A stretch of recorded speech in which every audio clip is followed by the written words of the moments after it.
आप सब की सलामती।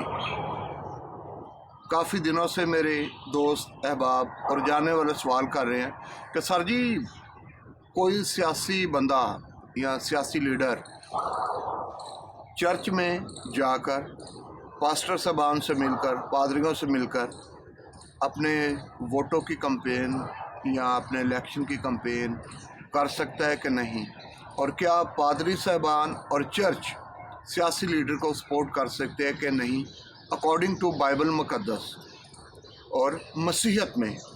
तो जी पहले मैं स्ट्रेट फॉरवर्ड जवाब दूंगा कि बाइबल मुक़द्दस के रोज़ से बिल्कुल भी नहीं। ये बाद में मैं डिटेल में जाऊंगा, अभी मैंने सिर्फ जवाब दिया है अगले ही, क्योंकि ये छोटा टॉपिक नहीं है, ये बहुत बड़ा टॉपिक है कि और इसके बारे में 2-3 प्रोग्राम होंगे। तो जी सबसे पहले मैं बात करूंगा कैनन लॉ। कैनन लॉ क्या है? कलीसिया के अहकामात जो चर्चेस और कलीसियाओं के लिए बने हैं, और कैनन लॉ आर्टिकल 285 में वाज़िया लिखा है कि कोई भी चर्च या चर्च लीडरशिप, जिसमें पादरी भी आ जाते हैं, एवेंजलिस्ट, मुबशर, जो भी यानी कह लें, कि वो जी किसी बंदे को जो अपने सियासी मकासद के लिए आया है पुलपट पे भी चढ़ने की इजाज़त नहीं है, और ना वो कलीसिया से कह सकते हैं कि जिसको वोटिंग करें या वोट दें। कैनन लॉ क्या है?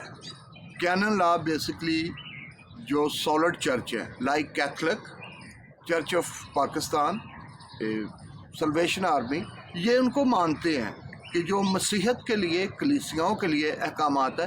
बाकी चर्च तो बेशुमार है, और जो सही पेंटिकॉस्टल है वो भी कैनन लॉ को मानते हैं।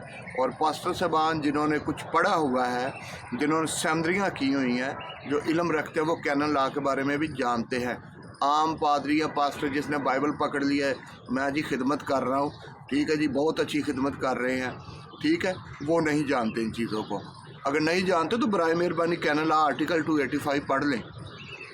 सो पास्टर की ज़िम्मेदारी और चर्च की ज़िम्मेदारी और है। पास्टर लातीनी ज़बान के लफ्ज़ पास्कारा से निकला है, जिसका मतलब है चरवाहा, भेड़ों की रखवाली करने वाला, निगाहबानी करने वाला। हुण बंदा पूछे कि तुहाडा काम है तुसी कलीसिया की रहनुमाई करो, उन्होंने खबरगिरी करो, कि तुसी उन्होंने कहोगे जी फलाने वोट दो, वो सियासत च उन्होंने लियान डे जी। अज का दौर ऐसा, बंदे की 2 वक्त की रोटी पूरी नहीं होंदी।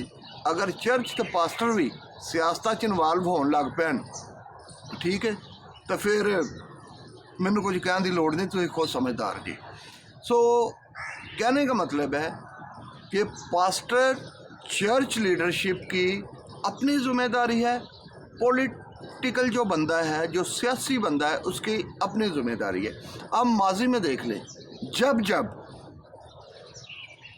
पॉलिटिशियन ने या गवर्नमेंट ने यानी इंटरफेयर किया है मज़ाहिब में, कोई ना कोई नया ही वबाल या तमाशा खड़ा हुआ है। आप रोमन हुकूमत को देख लें, कस्ततीन आज़म को देख लें, 360 आफ्टर दैट, यानी मसीह के आसमान पर जाने के 360 साल बाद कस्ततीन आज़म ने कोई अपने ही रूल अपने ही बना दिया रोम में। तो यानी असल और क्या खलबली मची हुई है। फिर इसी तरह आप देख लें 16वीं सदी में मार्टिन लूथर, ठीक है जी। यानी इन बातों में मैं, या ये जो हिस्ट्री है, मैं आगे चल के अगले प्रोग्राम में अपने जाऊंगा कि ये क्या है। सो कहने का मतलब है, मैंने एक सिंपल सा जवाब दिया है, अकॉर्डिंग टू बाइबल मुक़द्दस मसीहत, चर्चेस, पास्टर साहबान, चर्च लीडर्स का, ठीक है जी, और पॉलिटिशियन का आसमान ज़मीन का फ़र्क है, कामों में आसमान ज़मीन का फ़र्क है। सो अगले प्रोग्राम में मिलते हैं जी। खुदावंद आप सबको बड़ी बरकत दे, खुश रहें, सलामत रहें।